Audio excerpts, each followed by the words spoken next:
Dear friends and followers, Suman Guru education YouTube ఛానల్కి ముందుగా స్వాగతం.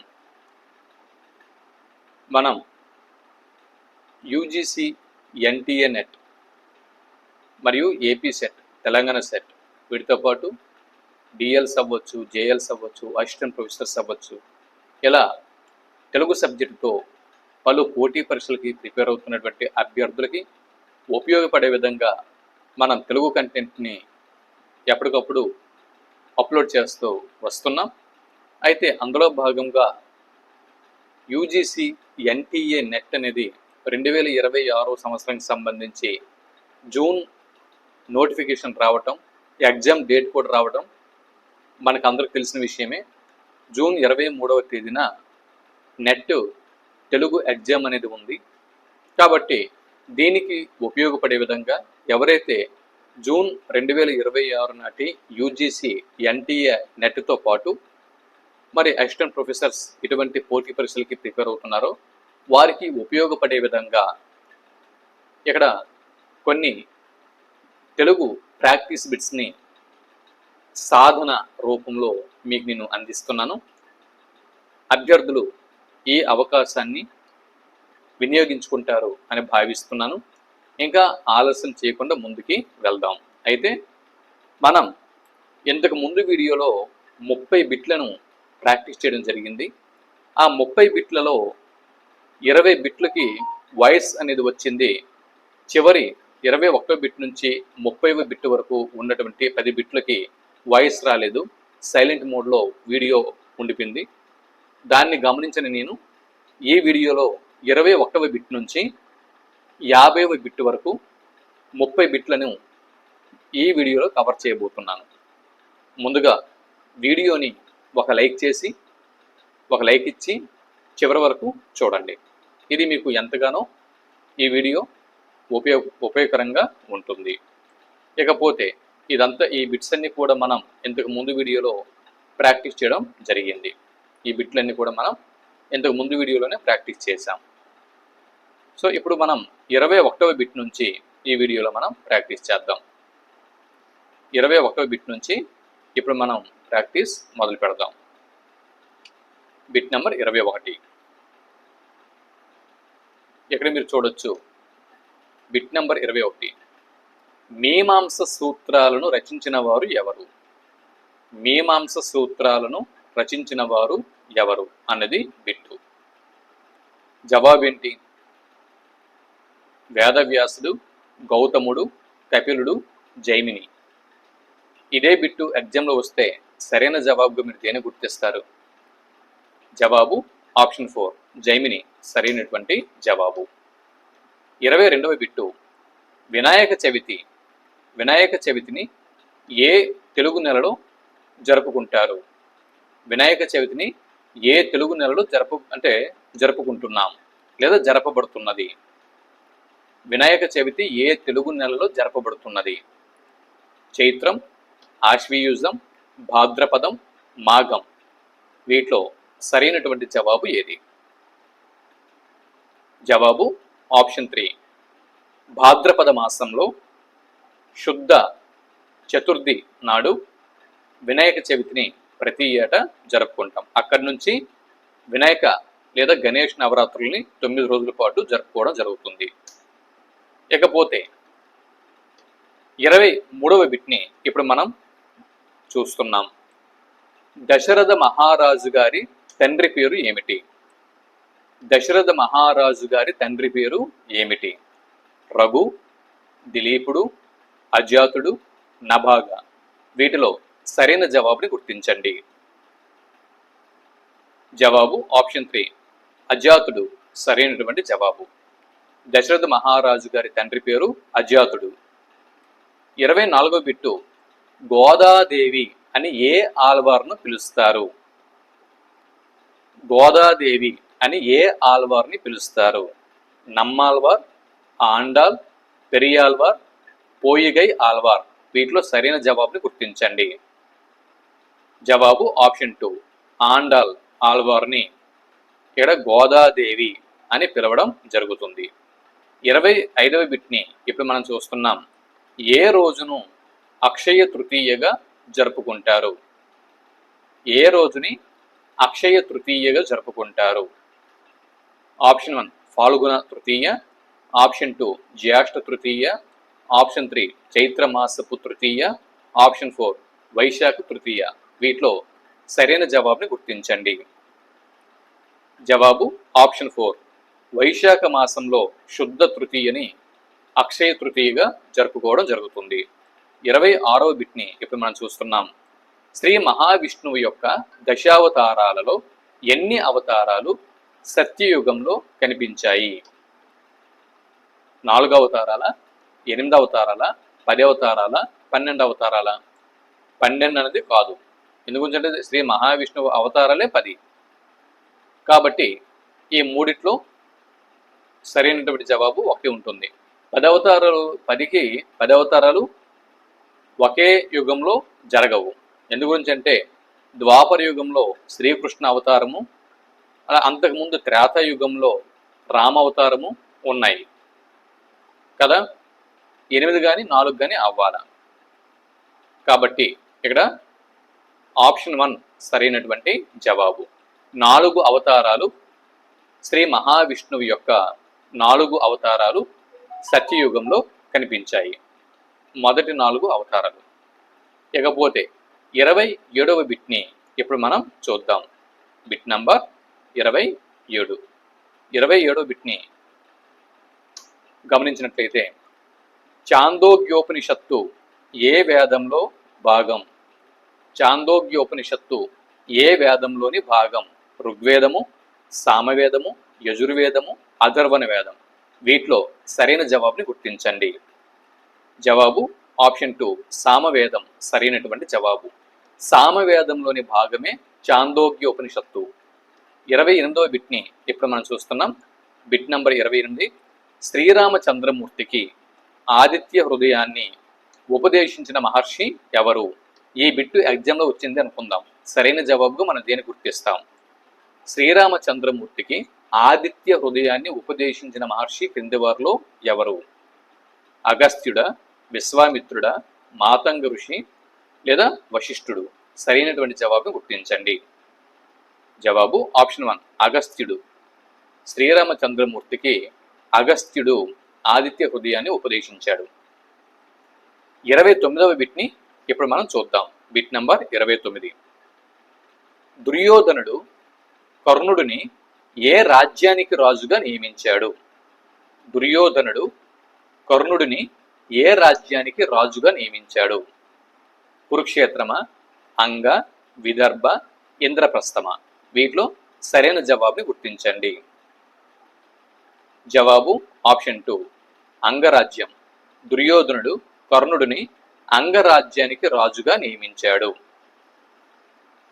సరైనటువంటి జవాబు అంగరాజ్యం. ఇకపోతే 30వ బిట్ని ఇప్పుడు మనం చూస్తున్నాం. ద్రోణాచార్యుని యొక్క భావమరిది ఎవరు? ద్రోణాచార్యుల వారి భావమరిది ఎవరు? జవాబు ఆప్షన్ 2 కృపాచార్యుడు సరైనటువంటి జవాబు. ఇవి ఇంతకు ముందు వీడియోలో ఈ బిట్లను కవర్ చేయడం జరిగింది. కాకపోతే వాయిస్ అనేది ఇక్కడ పడలేదు, వీడియో సైలెంట్గా వచ్చింది. కాబట్టి 20 బిట్లు వాయిస్ ఓవర్ పడి 21వ బిట్ నుంచి వీడియో సైలెంట్ మోడ్లో ఉంది. కాబట్టి మళ్ళీ ఈ బిట్లను మీకు నేను ఈ వీడియోలో అందించాను. ఇప్పుడు 31వ బిట్ నుంచి నూతన బిట్లను ఇప్పుడు మనం చూస్తున్నాం. మహాభారతాన్ని మొట్టమొదట వ్యాస మహర్షి శిష్యుడైన వైశంపాయనుడు ఎవరికి వినిపించాడు? ఇక్కడ చూడండి, మహాభారతంని మొట్టమొదట వ్యాస మహర్షి శిష్యుడైన వైశంపాయనుడు మహాభారతాన్ని చెబుతాడు. ఈ విషయం గుర్తుపెట్టుకోవాలి. వైశంపాయనుడు మహాభారతాన్ని చెబుతాడు. ఎవరికి? అదే ఇక్కడ బిట్టు. అదే బిట్టు. అర్జునుడా, లేదా జనమేజయుడా, ధర్మరాజా, భీముడా? మహాభారతాన్ని మొట్టమొదట వ్యాస మహర్షి యొక్క శిష్యుడైన వైశంపాయనుడు ఎవరికి వినిపించాడు అన్నది బిట్టు. జవాబు ఆప్షన్ 2 జనమేజయుడు సరైనటువంటి జవాబు. చూడండి, వైశంపాయనుడు వ్యాస మహర్షి యొక్క శిష్యుడు. ఆ వైశంపాయనుడు జనమేజయుడు అన్న రాజుకి మహాభారతాన్ని వ్యాస మహాభారతాన్ని వినిపిస్తాడు. ఓకే, వైశంపాయనుడు జనమేజయుడికి మహాభారతాన్ని వినిపిస్తాడు. అంతే తప్ప జనమేజయుడు వైశంపాయనుడికి కాదు. ఇది కన్ఫ్యూజ్ అయ్యే అవకాశం ఉంది. అంటే బాగా ఇంతవరకు కంటెంట్ బాగా ప్రాక్టీస్ చేసిన వాళ్ళైతే కన్ఫ్యూజ్ అవ్వరు. కానీ ఇప్పుడిప్పుడే ఈ తెలుగు సబ్జెక్టుతో పోటీ ప్రపంచంలోకి వచ్చిన వాళ్ళు కన్ఫ్యూజ్ అవుతారు. కాబట్టి చూసుకోండి. వ్యాస మహర్షి యొక్క శిష్యుడైనటువంటి వైశంపాయనుడు జనమేజయుడికి మహాభారతాన్ని వినిపిస్తాడు. ఇకపోతే ఒక బిట్ అయింది, 31 బిట్ పూర్తయింది. 32వ బిట్లోకి ఇప్పుడు మనం వచ్చాం. మహాభారతాన్ని పూర్తి చేయడానికి వ్యాస మహర్షికి పట్టిన కాలం ఎంత? మహాభారతాన్ని సంస్కృత భాషలో మహాభారతాన్ని పూర్తి చేయటానికి వ్యాస మహర్షికి పట్టిన కాలం ఎంత? ఈ బిట్టు ఎగ్జామ్లో వస్తే సరైన జవాబుగా మీరు దేన్ని గుర్తిస్తారు? 3 సంవత్సరాల, 5 సంవత్సరాల, 4 సంవత్సరాల, 6 సంవత్సరాల? జవాబు ఆప్షన్ 1, 3 సంవత్సరాలు సరైనటువంటి జవాబు. మహాభారతాన్ని పూర్తి చేయటానికి వ్యాస మహర్షికి పట్టిన కాలం 3 సంవత్సరాలు. ఇకపోతే 33వ బిట్టు, మహాభారతంలో మొత్తం ఎన్ని ఉపపర్వములు ఉన్నాయి? పర్వములు కాదండి, పర్వముల్లోని ఉపపర్వములు. వీటినే మన తెలుగు సాహిత్యంలో ఆశ్వాసములు అని చెప్పి పేర్కొంటాం. పర్వములలోని ఉపపర్వములనే మనం తెలుగు సాహిత్యంలో ఆశ్వాసములు అని పేర్కొంటాం. మహాభారతంలో మొత్తం ఎన్ని ఉపపర్వములు ఉన్నాయి? వ్యాస మహర్షి రాసినటువంటి సంస్కృత మహాభారతంలో మొత్తం ఎన్ని ఉపపర్వములు ఉన్నాయి? ఈ బిట్టు వస్తే సరైన జవాబుకు మీరు దేని గుర్తిస్తారు? 50, 60, 100, 80? జవాబు ఆప్షన్ 3, 100. మహాభారతంలో మొత్తం ఉపపర్వముల సంఖ్య 100. క్రింది వాటిలో మహాభారతంలో లేని ఘట్టం ఏది? క్రింది వాటిలో మహాభారతంలో లేని ఘట్టం క్రింది వాటిలో ఏది? భగవద్గీత భీష్మ పర్వంలో వస్తుంది, ఇది మహాభారతంలో ఉంది. మరి శ్రీకృష్ణ రాయబారం, ఇది కూడా మహాభారతంలో ఉంది. ద్రౌపది వస్త్రాపహరణం, దీనివల్లే అసలు కురుక్షేత్ర యుద్ధం అనేది జరుగుతుంది. కాబట్టి 3 ఘట్టాలు కూడా మహాభారతంలో ఉన్నాయి. మరి మహాభారతంలో లేని ఘట్టం ఏదైనా ఉందా అంటే జంబుమాలిని వృత్తాంతం, ఇది మహాభారతంలో లేదు. కాబట్టి ఇది సరైనటువంటి జవాబు. మహాభారతంలో లేని ఘట్టం జంబుమాలిని వృత్తాంతం. అంటే మహాభారతంలో ఏ ఏ ఘట్టాలు ఉన్నాయో మనకు తెలిస్తే లేనిది ఈజీగా మనం ఎలిమినేషన్ మెథడ్లో గుర్తించవచ్చు. ఇకపోతే 35వ బిట్ని ఇప్పుడు మనం చూస్తున్నాం. బిట్ నెంబర్ 35, శౌనకాది మహామునులకు మహాభారత కథను ఎవరు వినిపించారు? శౌనకాది మహామునులకు మహాభారత కథని ఎవరు వినిపించారు? రోమహర్షుడ, ఉగ్రశవసుడ, పైలుడు, జైమిని? ఈ నలుగురిలో శౌనకాది మహామునులకు మహాభారత కథను ఎవరు వినిపించారు? జవాబు ఆప్షన్ 2, ఉగ్రశ్రవసుడు. ఉగ్రశవసుడు అనేటటువంటి అతడు, ఉగ్రశ్రవసుడు, ఇతడు శౌనకాది మహామునులకి మహాభారత కథను వినిపించాడు. ఇకపోతే 36వ బిట్టు, జనమేజయుడిని సర్పయాగం చెయ్యమని ప్రేరేపించిన వారు ఎవరు? జనమేజయుడిని సర్పయాగం చెయ్యమని ప్రేరేపించిన వారు క్రింది వారు ఎవరు? ఆస్తికుడ, ఉదంకుడ, చవనుడ, లేకపోతే పౌష్యుడ? వీరిలో సర్పయాగం చేయమని జనమేజయుడిని ప్రోత్సహించిన వారు ఎవరు? జవాబు ఆప్షన్ 2, ఉదంకుడు సరైనటువంటి జవాబు. ఇక 37వ బిట్ని ఇప్పుడు మనం చూస్తున్నాం. జనమేజయుడి సర్పయాగాన్ని మధ్యలోనే ఆపివేయించిన వారు ఎవరు? జనమేజయుడి యొక్క సర్పయాగాన్ని మధ్యలోనే ఆపివేయించిన వారు ఎవరు? జవాబు ఆప్షన్ 1, ఆస్తికుడు సరైనటువంటి జవాబు. 38వ బిట్టు, మహాభారతకర్త వ్యాసుని యొక్క తల్లి ఎవరు? మహాభారతాన్ని రచించినటువంటి వ్యాస మహర్షి యొక్క తల్లి ఎవరు? అంబ, అంబాలిక, మత్స్యగంధి, సత్యవతి? ఈ నలుగురిలో వ్యాసుని యొక్క తల్లి ఎవరు? జవాబు ఆప్షన్ 3, మత్స్యగంధి సరైనటువంటి జవాబు.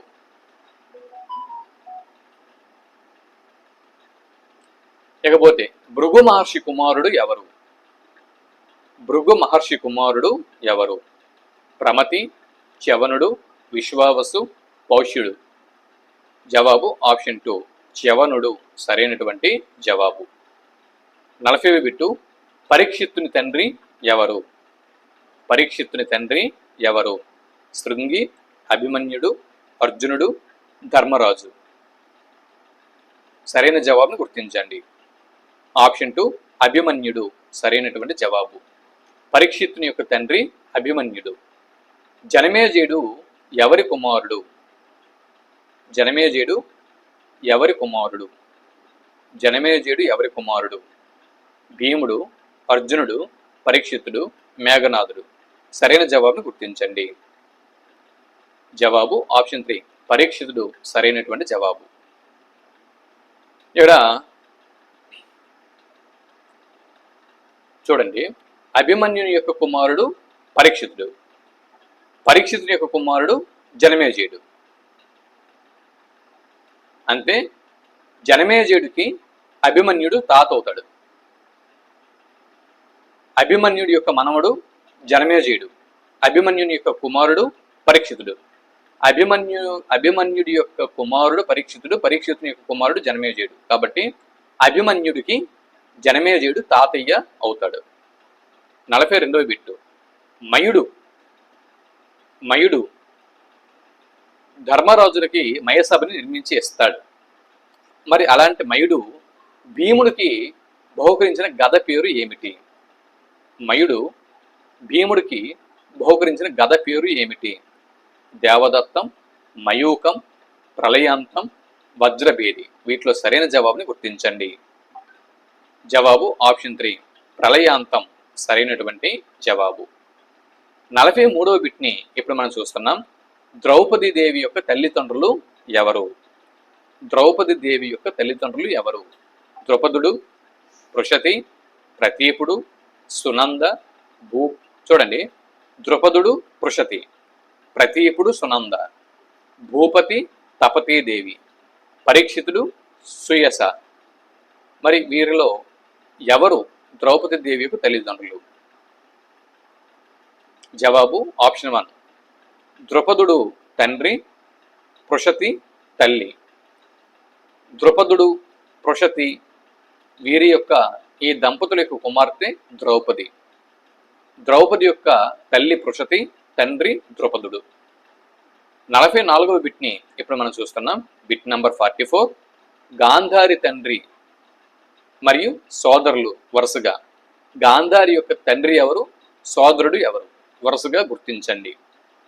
క్రింద 4 ఆప్షన్లలో ఏ ఆప్షన్ సరైనదో గుర్తించండి. జవాబు ఆప్షన్ 3. జవాబు ఆప్షన్ 3 గాంధారి తండ్రి సుబలుడు, గాంధారి యొక్క సోదరుడు శకుని. గాంధారి మాత యొక్క తండ్రి సుబలుడు, సోదరుడు శకుని.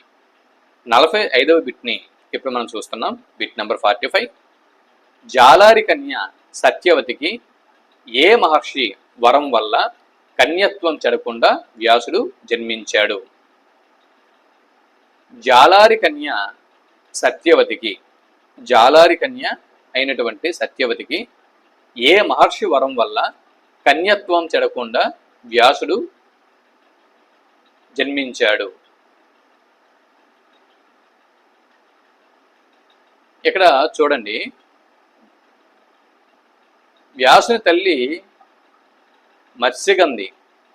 ఆ మత్స్యగంధినే సత్యవతి అని కూడా అంటారు. మత్స్యగంధినే సత్యవతి అని కూడా అంటారు. ఈ 2 జవాబులు కూడా సరైనవే. ఈ 2 జవాబులు కూడా సరైనవే. ఆప్షన్ 3, ఆప్షన్ 4 ఈ 2 కూడా సరైనవే. ఏది? 38వ బిట్టు వ్యాసుని యొక్క తల్లి మత్స్యగంధి. ఆ మత్స్యగంధిని సత్యవతి అని చెప్పి అంటారు. ఇప్పుడు చూడండి, జాలారి కన్య అయినటువంటి సత్యవతికి ఏ మహర్షి యొక్క వరం వల్ల కన్యత్వం చెడకుండా వ్యాసుడు జన్మించాడు? జవాబు ఆప్షన్ 3 పరాశరుడు సరైనటువంటి జవాబు. పరాశర మహర్షి వరం వల్ల సత్యవతి లేదా మత్స్యగంధికి వ్యాసుడు జన్మిస్తాడు. కాబట్టి వ్యాస మహర్షి యొక్క తల్లి పేరు సత్యవతి లేదా మత్స్యగంధి, తండ్రి పరాశర మహర్షి. ఇకపోతే 46వ బిట్ని ఇప్పుడు మనం చూస్తున్నాం. ధృతరాష్ట్రుడు మరియు పాండురాజు ఈ అన్నదమ్ముల యొక్క తండ్రి ఎవరు? ధృతరాష్ట్రుడు మరియు పాండురాజు ఈ ఇరువురి యొక్క తండ్రి ఎవరు?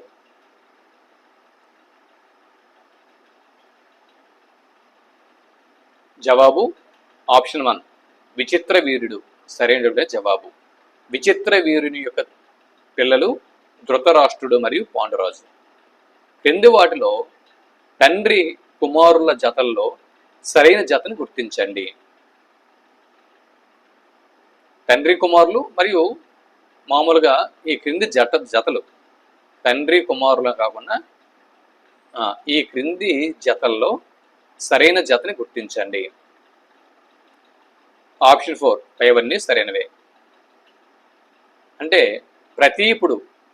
ప్రతీపుని యొక్క కుమారుడు శంతనుడు. ప్రతీపుని యొక్క కుమారుడు శంతనుడు. శంతనుని యొక్క కుమారుడు దేవవ్రతుడు, ఇతడినే భీష్ముడు అని చెప్పి అంటారు. ప్రతీపుని యొక్క కుమారుడు శంతనుడు, శంతనుని యొక్క కుమారుడు దేవవ్రతుడు, ఈ దేవవ్రతుడిని భీష్ముడు అంటారు. మరి జాలారులకు రాజు దాశరాజు, జాలారి వాళ్ళకి రాజు దాశరాజు, ఈ 3 సరైనవే. కాబట్టి ఆప్షన్ 4 సరైనటువంటి జవాబు. 48వ బిట్టు ద్రోణాచార్యుని యొక్క తండ్రి పేరు ఏమిటి? ద్రోణాచార్యుని యొక్క తండ్రి పేరు ఏమిటి? భరద్వాజుడు, వశిష్ఠుడు, పరాశరుడు, కపిలుడు. వీటిలో సరైన జవాబును గుర్తించండి. జవాబు ఆప్షన్ 1 ద్రోణాచార్యుని యొక్క తండ్రి భరద్వాజుడు, భరద్వాజుని యొక్క కుమారుడు ద్రోణుడు.